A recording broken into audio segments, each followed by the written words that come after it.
Hi everyone, welcome back to our channel. Are you excited to update to iOS 18? It's packed with new features and improvements that you're going to love. But before you dive into the update, it's crucial to make sure your iPhone is backed up properly. This way, you won't lose any important data. Don't worry, it's super simple and I'll guide you through each step to ensure your data is safe. First up, let's talk about iCloud Backup.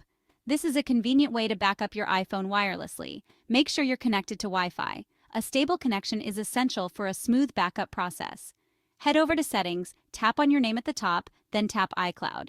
This will take you to all your iCloud settings. Scroll down and tap iCloud Backup. Here you can see if your iPhone is set to backup automatically.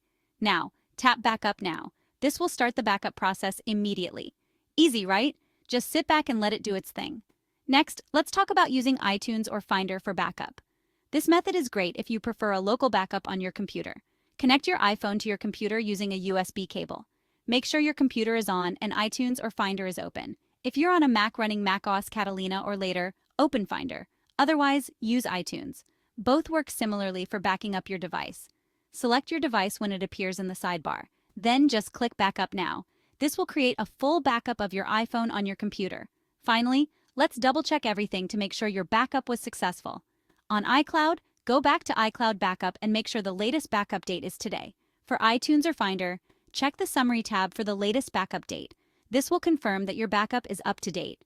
Once you've confirmed your backup, you're all set to install iOS 18 safely.